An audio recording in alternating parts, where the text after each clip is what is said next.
Hello and welcome to News and Views. I'm John Banville. Our guest this week is Senator Joe Robach. Senator Robach, thank you very much for taking time to fill our viewers in on what's going on. Yeah, John, great to have this opportunity always, whether it's in the district here, to really be able to talk a little bit about what's going on in the community as well as here in the Capitol. I always appreciate the opportunity.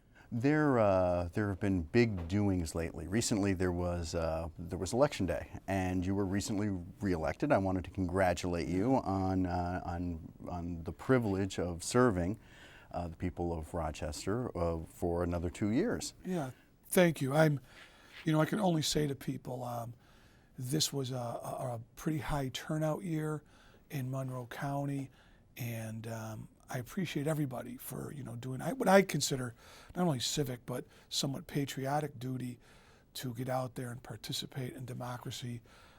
We know that really what separates us from the rest of the world is democracy. That in that election booth, one man, one vote really makes us all equal, whether you're urban, suburban, rich, poor, whatever you may be. We all have that. So it was good, but I am very appreciative of not only all the people that voted, but people that did place their confidence in me, and honored. And I do mean that.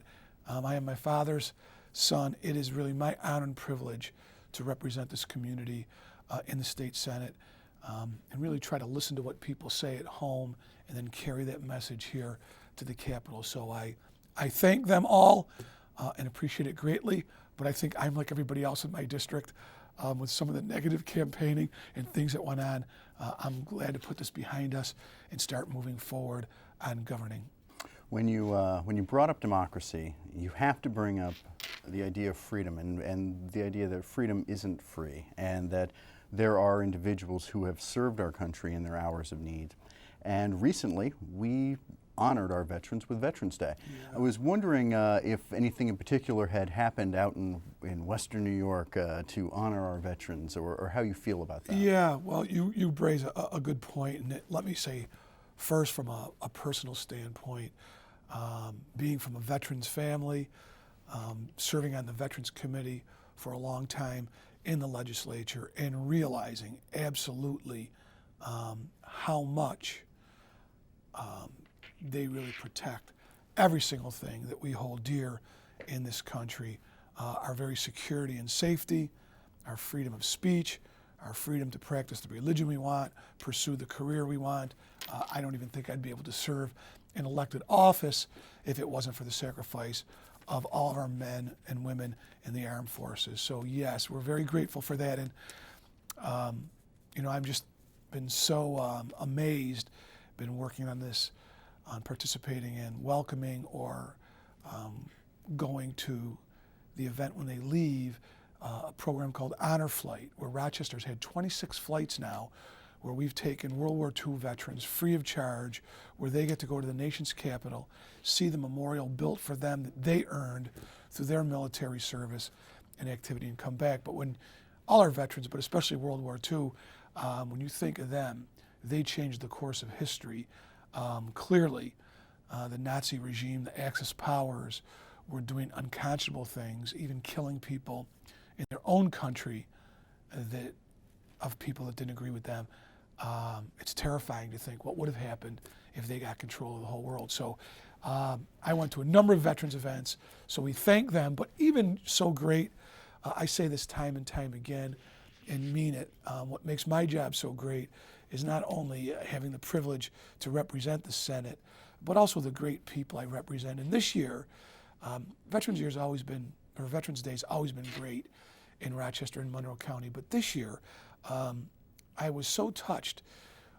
We had musical tributes by school-age children, St. Lawrence, School 36. At the Gates Town Hall, not only did they have the normal speakers, but kids got up from the 5th grade and read their essays, which were poignant and really beautiful.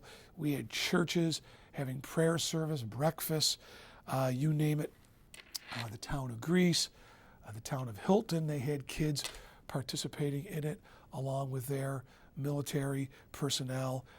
Brighton, the town of Brighton, which I represent, had built a new memorial that opened up this year, the first year.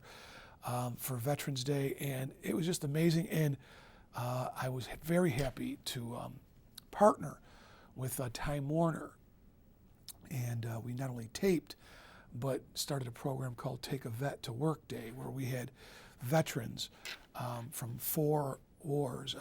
Jack Foy from the Battle of the Bulge, John Cipolla, another World War II veteran, spoke very poignantly to all the high school kids over at Athena in my district. Jim Wagner, a Vietnam veteran. Mr. Gertzner, who is a recent Iraq and Afghanistan veteran, a Marine. Just great stuff this year. And so I really want to applaud everybody that participated, but all the people that took time out. And we should always thank veterans when we see them, and not only on Veterans Day and Memorial Day, but throughout the year. But I am so pleased and proud to represent a district that really puts the time in to really have the activities and to thank veterans, which I think is, so critically important. There's a quote that I love, albeit very old. President Calvin Coolidge said, "A nation that forgets its defenders will soon itself be forgotten." Well, I could tell you that certainly in our community, by the outpouring of participation, support, even people flying their flags outside their home, from schools to faith-based groups to veterans communities to municipalities, I know we're not forgetting our veterans in our community, and I think that's not only very fitting, but absolutely the right thing to do. So to each and every one of our veterans and to all you who participated, we say thank you very much. Senator Robach, being a state senator is a full-time job. You recently were reelected, which I'm sure kept you busy during the fall. You've been talking about local events that you've been going to since the election, and already Albany-based issues are starting to come to the forefront. For example, recently there's been a lot of discussion over the Thruway Authority raising tolls. Senator Robach, can you tell me where you stand on this and how you feel it will affect New Yorkers? Absolutely. I, Senator Maziar, several other of my Senate colleagues have been leading the charge against this proposal that the Thruway Authority made. And let me, just so people understand what it is, it's a 45% increase just on trucks. But when they say just on trucks, I almost find that offensive because they're trying to intimate to the public that there will be no cost to them. I feel this is the wrong time, way too much. Who in today's business economy considers a 45% increase on anything? So we've been fighting this. I had a press conference along with John Baptiste from Klein Steel, a local company which does a lot of trucking and importing, along with Steve Wadhams from the motor trucking industry. And we're doing everything we can to try and turn this idea into something on the back shelf and not to come to fruition. The good news is the Thruway Authority has postponed 2 meetings they were supposed to have where we were fearful they would vote on this measure due to public pressure. We have an online petition people can sign. We're doing everything we can. The problem is, to some degree, that the Thruway Authority has autonomy, can do whatever they want without the legislature. But, as I said, there are things we can do. I have been unabashed. If they're not going to do the right thing, or maybe even if they do, I've talked for years about consolidating the Thruway Authority into DOT to try and save money, make them a little bit more responsive. But again, I think at this time where we're coming off some very business-friendly budgets, where we've worked with the governor in a bipartisan way to reduce a $10 billion and a $3 billion deficit and not raise any taxes and fees on businesses or people. We've even lowered income tax for individuals earning between $40,000 and $150,000.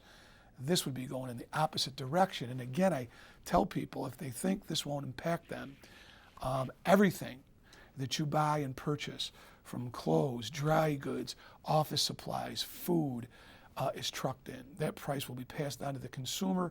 I don't believe it will be good for the economy.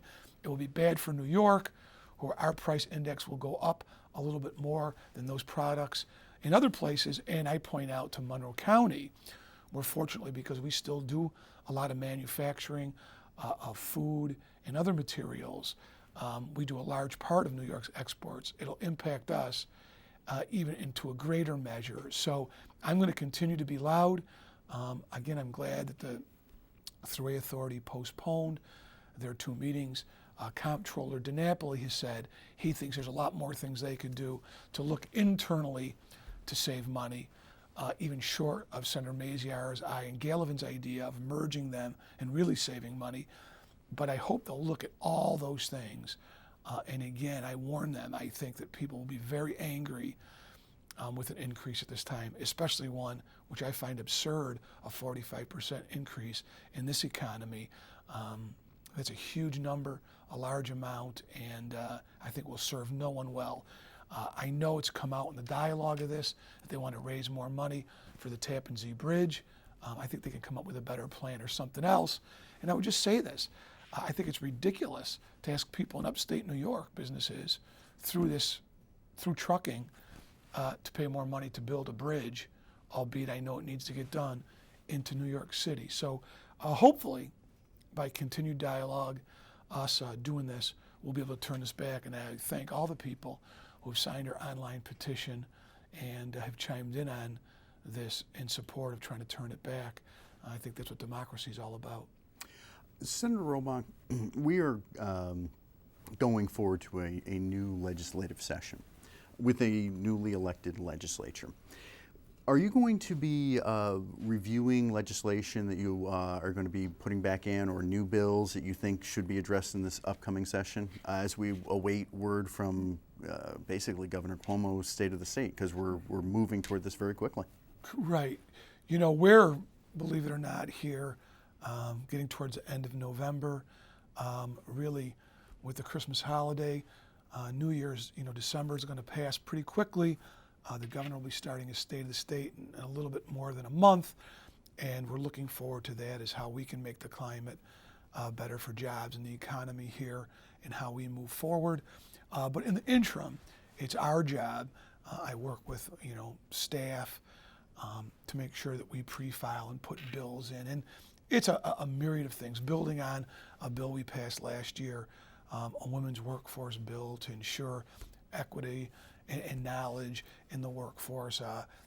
We put in a new bill this year that we'll be filing on just even allowing kids to have an EpiPen, which is a medical device of all things, if they're allergic to bees or other things that sometimes can be fatal to them, maybe something that affects only a very small group of people, right up to our initiative and referendum bill, which to me would have statewide implications and really be a mechanism like 26 other states where we could really open up government, make it transparent, more transparent, and greatly encourage participation from the everyday populace here in New York. So we're all getting ready, and the campaign's behind us.